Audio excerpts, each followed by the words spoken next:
What's up YouTube? This is the Pro Fight Fan and welcome to the channel where we talk all things fighting. Updates, breakdowns, reactions, and everything in between. In today's video, we're breaking down the main event for UFC 253. Adesanya versus Costa. And we're starting right now.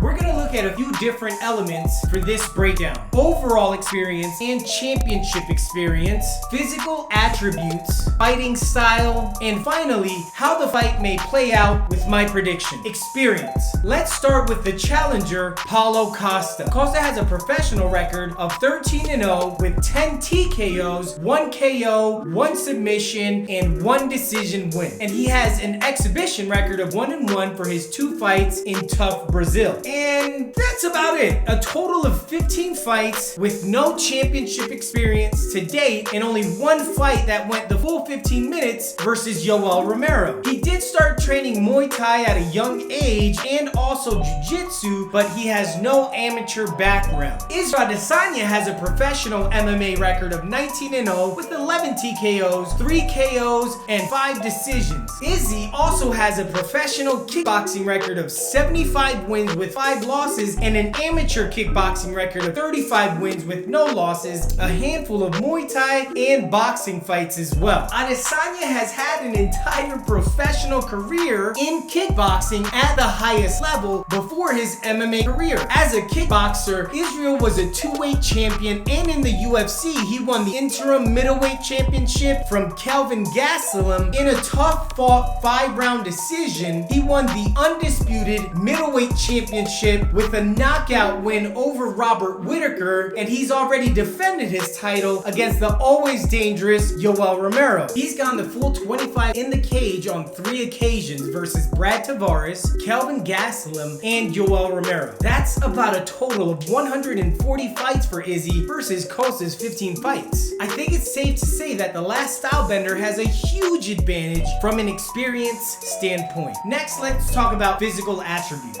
Now this time, we'll start with the middleweight champion, Adesanya. He's 6'4" with an 80-inch reach, and he uses his length extremely well. Izzy has also shown that he has exceptional vision and reflexes. His speed and laser-like precision make up for what some would say is a lack of power. Now, some may go on to call him skinny, but his build suits his fighting style extremely well, and some liken it to that of the most dominant light heavyweight ever, John Jones. Adesanya has shown that he has a good chin, but he has been KO'd once before in his kickboxing career. Gastelum also had him hurt on a few occasions in their fight as well, but we see that he also has a dog inside, having come back to win that fight against Gastelum. Now, Paulo Costa is listed at 6'1" with a 72-inch reach. He has a very muscular build, which actually suits his explosive, move-forward, pressure style of fighting extremely well. His power and explosiveness makes up for his slightly above average speed and what seem to be average reflexes. Costa has shown that he has a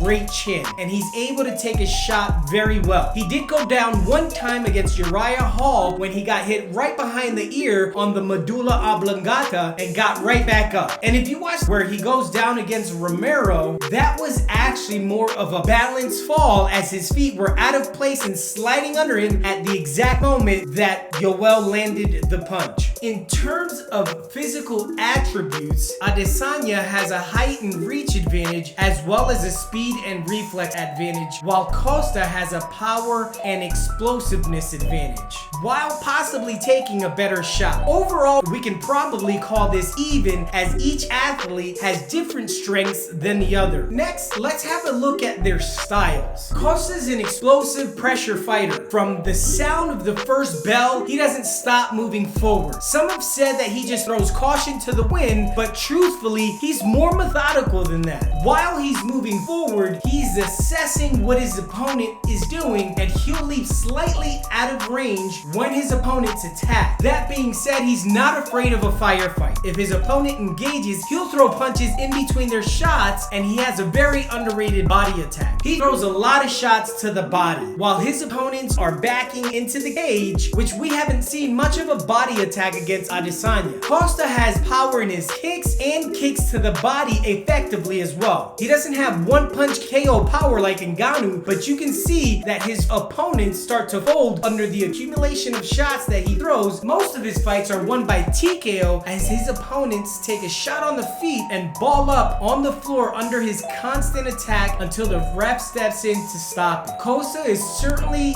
willing to take a shot in order to give a shot, as he's shown that he has a great chin. Statistically speaking, Paulo Costa lands 8.43 significant strikes per minute with a striking accuracy of 57% while absorbing 6.84 significant strikes per minute with a striking defense of 53%. His takedown accuracy is 0% because he's never attempted a takedown, and he stopped his opponent's takedown 80% of the time. Moving on to Israel Adesanya, he has a completely different style, which is what makes this fight so intriguing. He uses feints quite a bit to draw out his opponent's reactions as he registers the data coming his way. He's shown his ability to stay off the cage when fighters try and move forward as he moves in angles. He hardly ever moves in straight lines to avoid getting hit, and he can fight out of both an orthodox or a southpaw stance, and he switches seamlessly from one to the other. His striking IQ is one of the best in the UFC. He also moves his head extremely well, and most of the time he'll move his head back and at an angle and counter his opponent with laser-like precision. He likes to keep his lead hand out in order to keep his range. Adesanya also has great kicks to the leg, body, and head. His attacks are extremely varied, and it's hard to predict what he's gonna do next. Statistically speaking, Adesanya lands 3.95 significant strikes per minute with a 48% striking accuracy while absorbing 2.4 significant strikes per minute and a striking defense of 65%. Adesanya has a 0% takedown attempt percentage. The only time he tried to take down was an Imanari roll against Brad Tavares, which did not bode well for him. The guy does make mistakes. Adesanya's takedown defense is ever evolving. It seems to get better each fight. His overall takedown defense is 86%. While Adesanya gets hit almost 3 times less than Costa, statistically speaking, Costa lands 2 times more against his opposition. This would be a slight edge to Adesanya if we're looking at just striking ability, but Costa's pressure and power are nothing to look past, which again makes this fight so intriguing.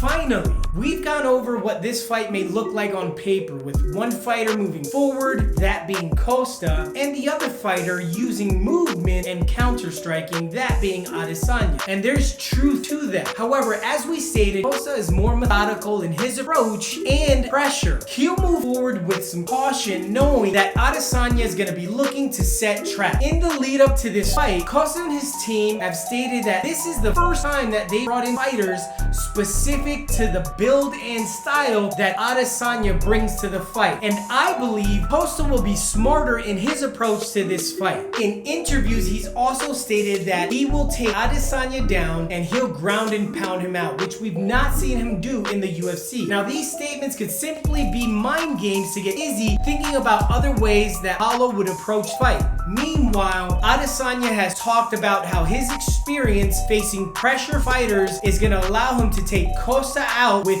ease, and he stated that he's thrived in pressure situations. Now, I've gone back and I've seen some of Izzy's kickboxing matches where he uses kicks quite a bit more than what we've seen in the UFC and was able to outsmart his opponents with his angles and overwhelming striking ability. Now, in the UFC, Adesanya has faced some pressure from fighters like Whitaker, Gastelum, Tavares, and even Marvin Vettori. However, the difference in those fights is that those fighters would pressure and then they would reset. They would pressure and then reset, and much of that was due to Adesanya's ability to evade their attacks and then counter them. Costa seems to thrive in that chaos. This is why he gets hit 6.84 strikes per minute. He is willing to get hit in order to land strikes. I don't see Costa pressuring Izzy and then resetting every single time that his pressure is evaded by Adesanya. I see Costa continuing that pressure even if Adesanya seems to be moving and countering well. I can certainly see Adesanya overwhelming Costa with what seems to be an endless toolbox filled with striking attacks and taking this fight by late stoppage or decision win. But Adesanya does get hit. I can see Costa landing more than some of Izzy's past opponents with his ability to absorb punishment in order to land on his opponent and get another stoppage win. I've gone back and forth several times on how things will play out. In many of Adesanya's interviews, he's referred back to his kickboxing career, many fights of which I've gone on to review. He had 5 losses, and while I do feel he was robbed in some of those outcomes, in 3 of those losses to Jason Wilness, Simon Marcus, and his lone KO loss to Alex Pereira, each of those fighters would continue to pressure forward and not get discouraged by Adesanya's slick striking skill. I don't see Costa getting discouraged, and even though I believe that he will get tagged up coming in, his pressure is going to be too much, and I'm picking Costa to win by TKO late in the 2nd round. Now, if we make it late into the 3rd, I can certainly see Adesanya winning the fight by a close decision. Now, is that 2 predictions? Whatever. Now, this is MMA, where anything can happen. And whatever happens, I believe that this is gonna be a great fight. Now, make sure to comment down below who you're picking for the fight. If you like the video, make sure to smash that like button. Also, make sure to subscribe and hit that notification bell because we're just getting started. I'm the Pro Fight Fan, signing out. I'll see you in the next one.